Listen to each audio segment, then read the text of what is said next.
gusangira namwe ijambo rindi ku mutima, ariko noneho ntabwo ndi buze kuba ndi jyenyine, bafitiye abatumirwa, abadamu beza cyane mwakunze bafite ubwenge twabanye hano. Nagira ngo mbasabe baze bansange muri ibi byicaro byiza nabateguriye. Amen. Ndabashimiye kubona mwitabiriye ubutumire muri kino gihe, amasaha yanyu n'umwanya wanyu ugasiga imiryango, nuko namwe mukunze kuganiriza abantu kandi ndabizeye. Amen. Nagira ngo mbasabe bivuga amazina, noneho tubabwire icyo tugiye kuganiraho. Murakoze. Jye nitwa Gahongayire Françoise, nkaba nubatse maze imyaka itari mike 21. Ndashima Imana muri byose. Amen. Naje amazina yanje ni Yannick Christella, ndi umubyeyi, ndakijijwe, ndi umukozi w'Imana kandi nkunda Kristo ikiruta byose. Murakoze cyane. Uyu munsi rero twaba tugiye kuganira ku rukundo.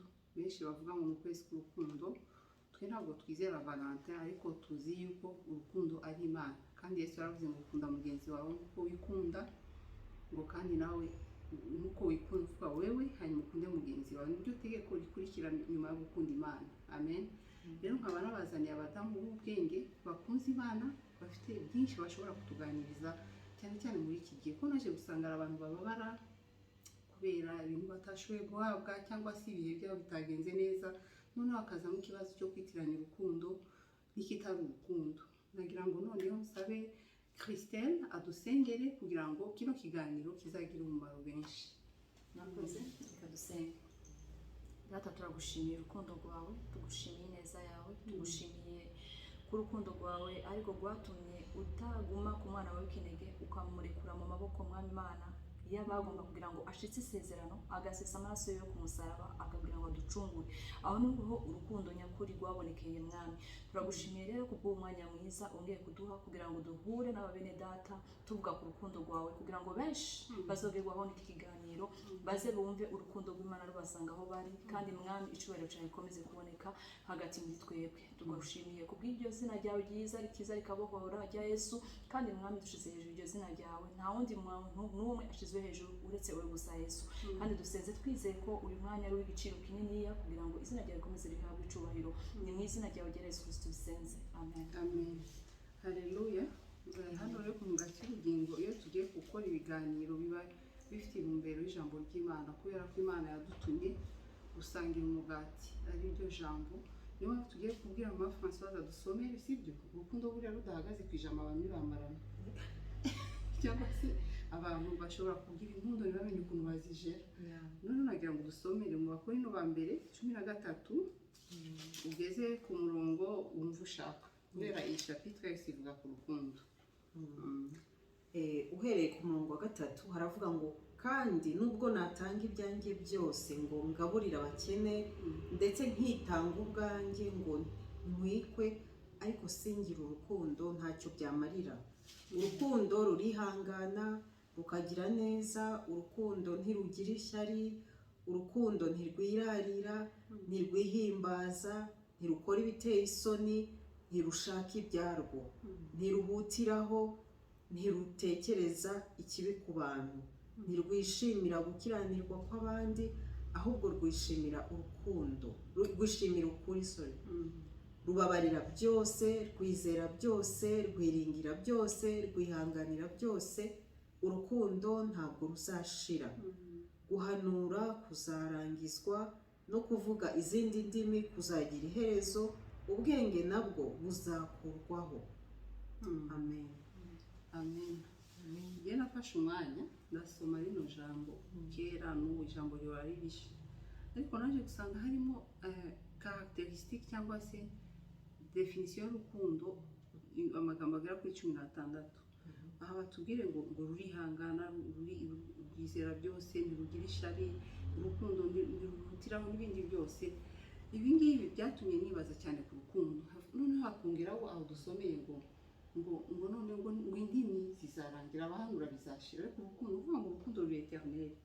Nagira ngo dufungure kino kiganiro kugira ngo cyane cyane imbero kugira ngo dufashe abantu muri kino gihe abantu bitiranya urukundo, cyane cyane n'abakristo. Hari igihe bajya mu kigare, hari Saint Valentin, turi dukopita occasion kubera kwa Noheli, siko namwe byagenze tujya tubwirana amagambo meza ariko ntabwo ari uyu munsi umwe. Urukundo rwacu ni igihe cyose, ugasanga abantu bategereje urukundo mu buryo butari bwo cyangwa se bari kwitiranya urukundo n'ibindi bintu.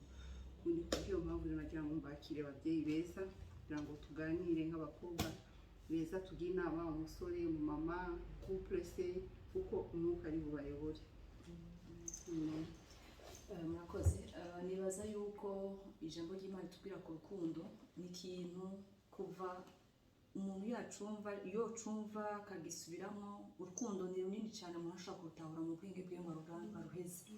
Ariko mu majambo make iyo turabye ubuzima tubamo tugashinga n'icyo ijambo ry'Imana ritubwira, dusanga urukundo ni nk'inkingi y'ubuzima bw'umuntu. Umuntu utanga, Bibiliya yatubwiye neza ngo naho utanga ibyo ufise byose udafise urukundo, Imana igaruka ko ijambo ry'Imana igaruka ko cyane, kuko mu rukundo rwayo niho yarekuye umwana wawe kinigaragaza kuducungura, asesa amaraso ubwacu, araducungura mu rukundo rwiwe. Habayeho ibise by'umubabaro kugira ngo aze adukunde. Niyo mpamvu ijambo ry'Imana tubwira ngo urukundo rwihanganira byose. Ibaze Yesu Kristo yihanganiye twebwe abanyabyaha, araza arasesa amaraso araducungura. Ariko twebwe kenshi nk'abana b'abantu biratunanira kwihangana. Rimwe na rimwe ugasanga umuntu agukoreye akantu gato cyane, uciye ukagira kanini kubwo kubera ingorane iba ari umwanya muto.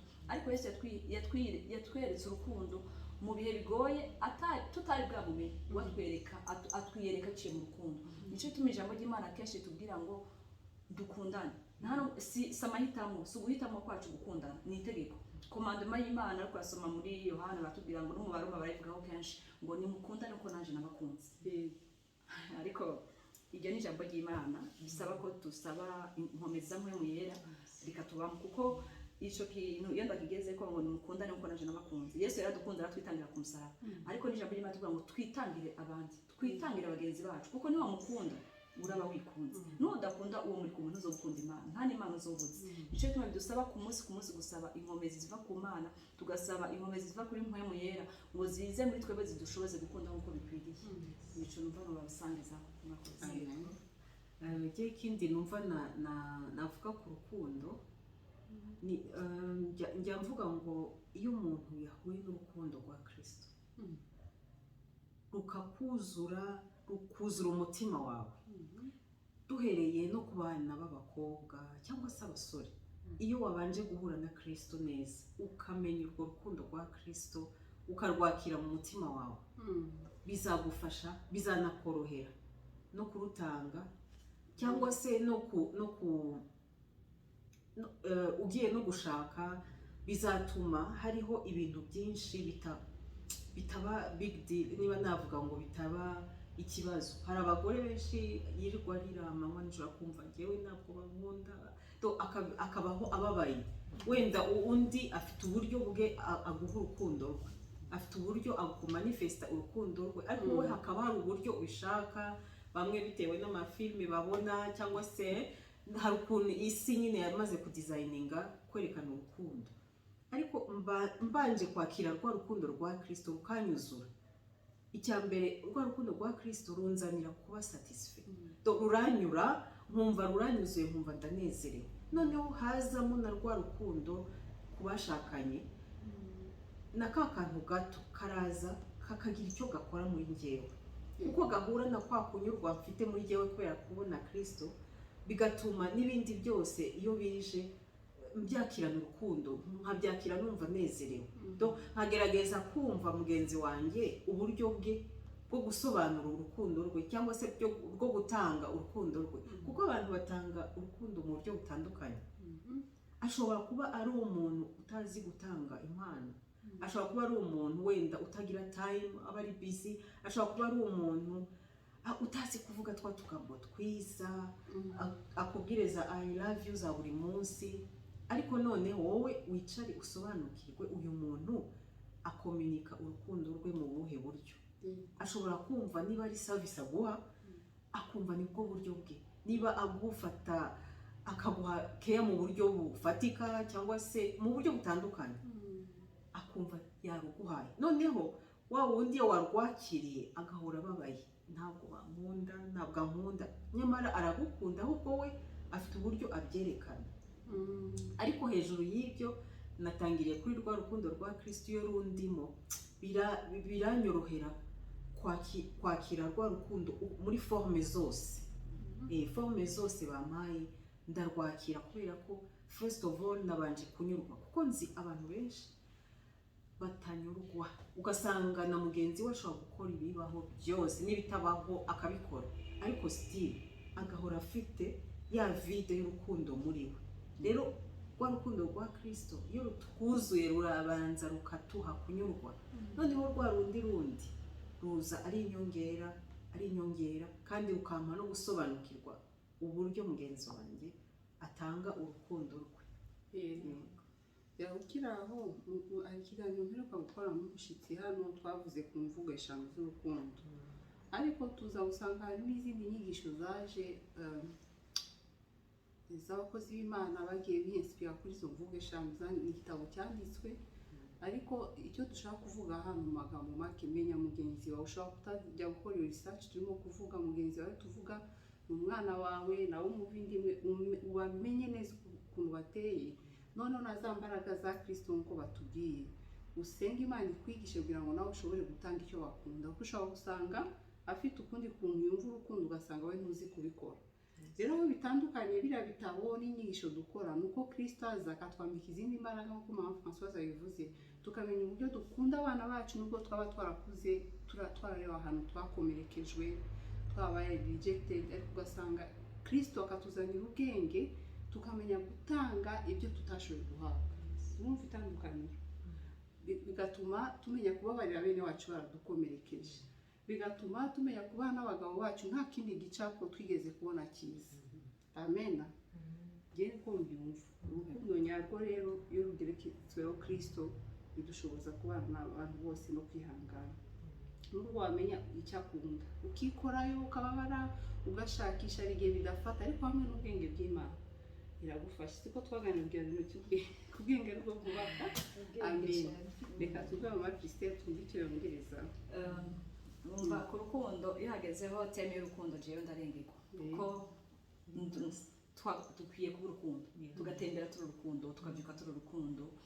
Noneho kubera icyo gitabo kivuga ku abantu benshi bari inspire kujyanye n'urukundo, ariko Bibiliya je ndakunda la parole de Dieu, ndakunda mu by'ukuri ijambo ry'Imana. Abantu mwese mudukurikira ndabasaba, kuko hari amafilme menshi two turaraba y'urukundo ari ikibintu, ugasoma n'ibitabo bya bamwe na bamwe banditse, rimwe na rimwe bikagutera confusion ukabura aho ugomba guhagarara. Ariko igitabo cya Bibiliya ni nk'ikintu twirabamo ubuzima bwacu ku munsi ku munsi, kuko nimba Bibiliya ubu hari muri nifashishije gato mu Baroma 12:10 nibwo tutoje kuhasoma, uwari wese ashaka kuhashakira umwanya. Batubwira ngo kubw'urukundo amour fraternel tubeho twuzuye, tube turi plein d'affection. Nuko ngo affection ni iki? Ibijye bitubona amafilme umuntu akazakubwira ibintu, hani ibintu bisigaye biza bimeze nk'urukundo bitari urukundo, mu kubwira kwereka urukundo rwaragufukamiye kugira ngo opposite ku bana. Ibyo ni ibintu ko biraza bizanywe n'isi. Ariko Bibiliya tuvuga ngo tugire affection ushobora kuyikora mu buryo Imana yagutahujemo, kandi iyo uri kubikora mu bijyanye n'ijambo ry'Imana n'ubikorera ntabwo wibomba ngo bibe nk'ukubita ku ruhome, usanga biri reciproque, biraza bikuzuzanya, ugasanga ubaye urukundo mu by'ukuri, kuko urukundo rw'Imana ni runini cyane. Uno munsi nje nkubwira ngo je kugira ngo ntanga urukundo cyane ati urukundo ndabigenza gutya, wewe uca wibaza ati je nta rukundo mfise, nta rwo ndigera mbona, kubera ko biragusaba urukundo ruva ku Mana, ukagumvishwa ugakoresha n'amatwi yawe y'impwemu kugira ngo uvuge urukundo, kuko urukundo rw'Imana mu by'ukuri se ndababesha. Iyo urukundo rw'Imana rwakujeko pastor, ndakubwiza kuri ibintu birahinduka. Iyo wamaze gusantura urukundo rw'Imana, umuntu umwe mwisi yavuga ngo nakwanse ngo nyene gisa kimeze gute ngo ubabari uhangayika, uravuga uti urukundo rwa Kristo rurampagije, kuko baba bantu umuntu ntubuzi curico nawe ni harakantu nkunda gukoresha mu mutima wanje mu buzima bwanje, ubombaza ngo wankanje ntawe nzi. Kubera iki? Natahuye neza yuko iyo utanguye kumva ngo umuntu wamwasa ubamaze gutera intambwe yo kwiyanga. Nyandi majambo wowe ubwawe nta nubwo ufise urukundo, ubamaze kuva mu murongo w'abitwa bakunda. Hari abantu bamaze kumva ko bari strong, umuntu akumva ko ashobora kukwereka ko kwanga kabisa kugira ngo bisante. Kijya gihe rero wabibonye ntabwo ntukwiye kubabura na bukebuke, kubera yuko ujya mu nabaze gutera intambwe yo kwinjira neza ahantu hatagira urukundo muri we, nta rurimo nawe ubwese ntiyikunda, kuko Imana idutegeka gukundana tugakunda abandi nkuko natwe twikunda.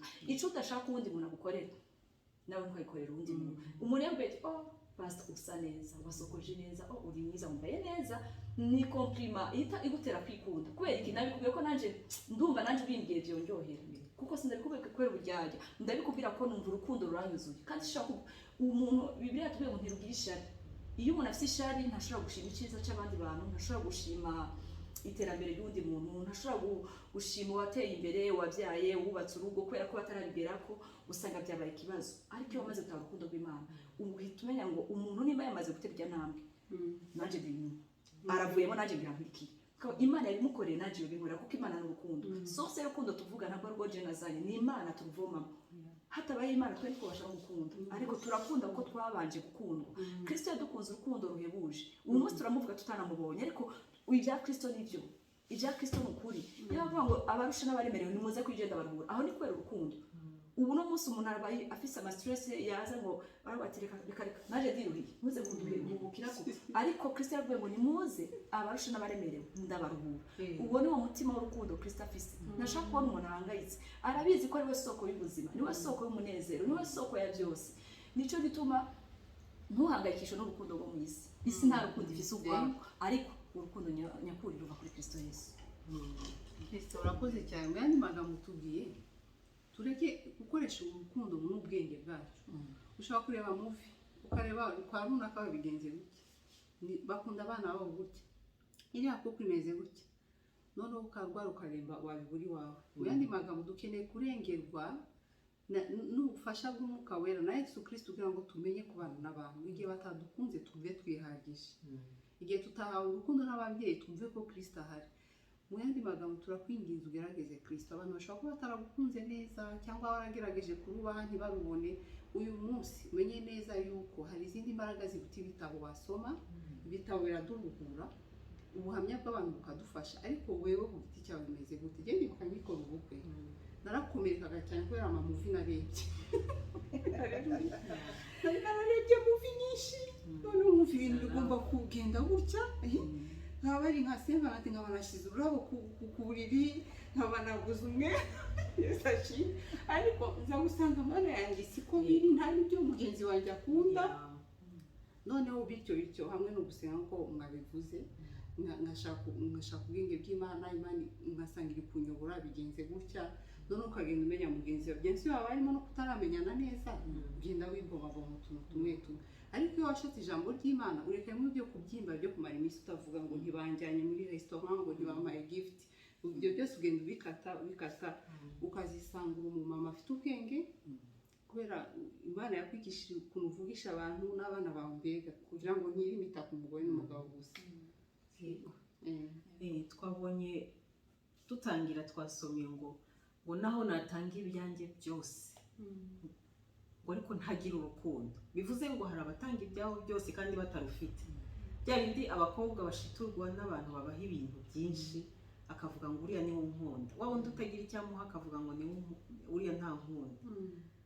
Ariko iri jambo ryahise ufite rinyereka donc umuntu ashobora gutanga ibye byose akakora ibishoboka byose nyamara atagukunda mu by'ukuri.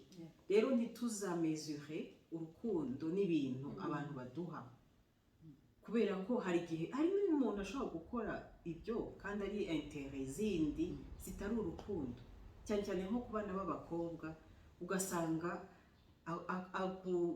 aragupompa ibintu ariko atagetinga ikindi kitari cyiza, yamara no kuryamana nawe bikaba birarangiye, ntasobore no kumwikoza.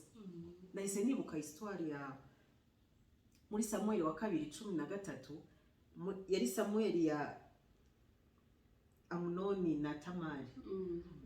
Yageze ahantu ngo arwara, bimunanira kurya, yamara didamuru twajyaga twumva turi muri za secondaire. Umva tellement yamushakaga, ngo yari afite mushiki we mwiza, arirwaza yanga kurya, aravuga ngo niwe unzanira ibyo kurya. Urumva Tamari yashaka kuvuga ati mbega umuntu nkunda kugeza aho yanga kurya. Twajya twumva maradidamuru niba ikibaho kera yaravugwaga cyane, ariko amaze kumufata ku ngufu, amaze kumusambanya, hari verse icyo gihe yarashotse ngo akirangiza ngo yahise ngo wamwanga urunuka silvupe ubwo se urwo rwari urukundo hadi tu naho byari bihuriye kandi ni nacyo kibazo abakobwa bagira hanze wa muntu akisaza wa muntu akamwereka ko umva ndara ntasinziriye yamara kugera ku cyo ashaka yongere no kukureba yongere no kukuvugisha havamo gutwitaho iryo jambo yaryumva umva ntuzongere no kumenya nuko abaho wa muntu réellement ntabwo aba agukunda kuko agukunda yagenda jusqu'au bout ntabwo yakwifuriza ikibi rero ifoko tukora attention yaba ku bantu batarashaka ukamenya neza urukundo rw'Imana uko rumeze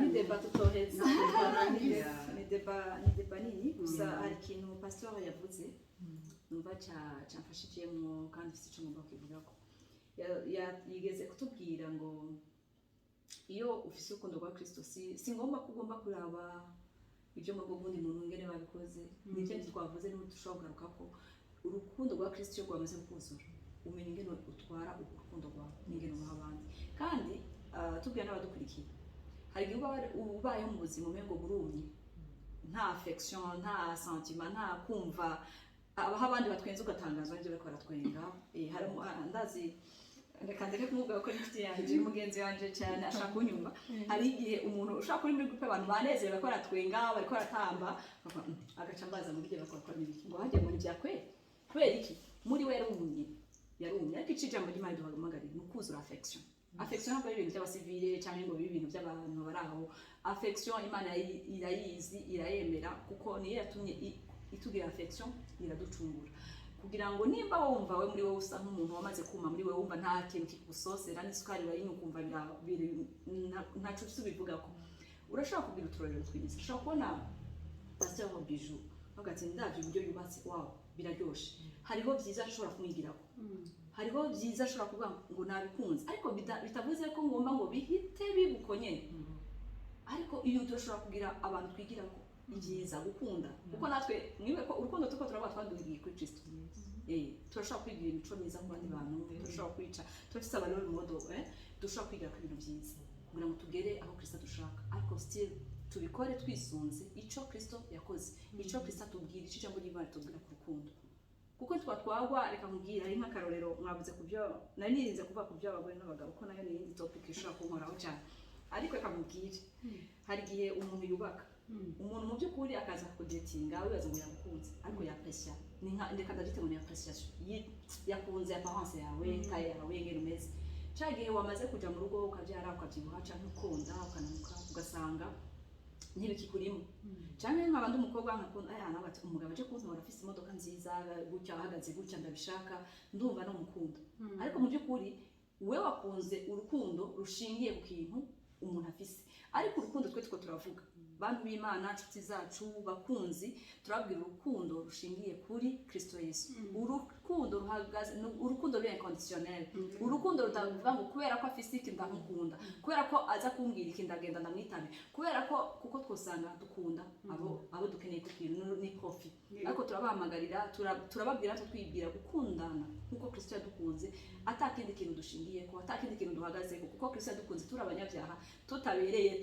turi babi kamubye majambo ke turi babi yaradukunze rero nawe reka kwa umuntu cyangwa utamukunze na gato ngo kubera ko afite defo imisukunuko kubera atacha afise sinota ukwe bwe ko n'ubundi ndazi ko ashobora no kugenda sinywe na fanta donc gasanga ari tuntu duhagaze tuturimita gukunda abantu kwijambo ry'Imana tubwira ariko dukundane kuko Kristo yadukunze tutari tubibereye tutari tubikwiriye ata mpamvu nimwe nta gituma na kimwe Kristo yari kuza kudukunda twebwe twiravye nk'abana b'abantu ariko urukundo rwe rwa vrai niwo rwatumye azaraducungura n'ububi bwacu bwose ubwo ni urukundo twe tugomba gukunda abantu kuko hari abantu usanga umuntu yarafise muri blacklist akabloka kubera ko afise defiye avuga kuwangira uku ukabasanga abantu ariko hari ubundi buryo mu rukundo twobana nabo bantu ni intege nke zabo ni nkuko rero dufite intege nke zacu ku ruhande kandi abantu bose ntaduta twegere abandi bantu kuko mu rukundo rwacu dushobora kuvura umuntu mu ntege nke ziwe agakira Imana ibamugisha amen Betyo akubwira itwarangiza ukuri ni byinshi twavuga ni topic shobora gukora amaseanse menshi ariko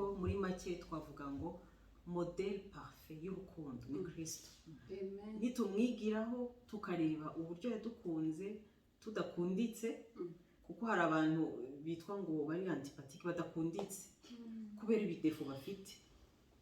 Natwe Kristo yaradukunze malgré amadefo yacu, twasomye byinshi yihanganira ngo urukundo rwihanganira byose. Yesu aratwihanganira, rugira neza. Yesu atugirira neza tudakwiriye, rubabarira byose. Yesu ahora tubabarira ibyaha byacu uko bukeye uko bwije.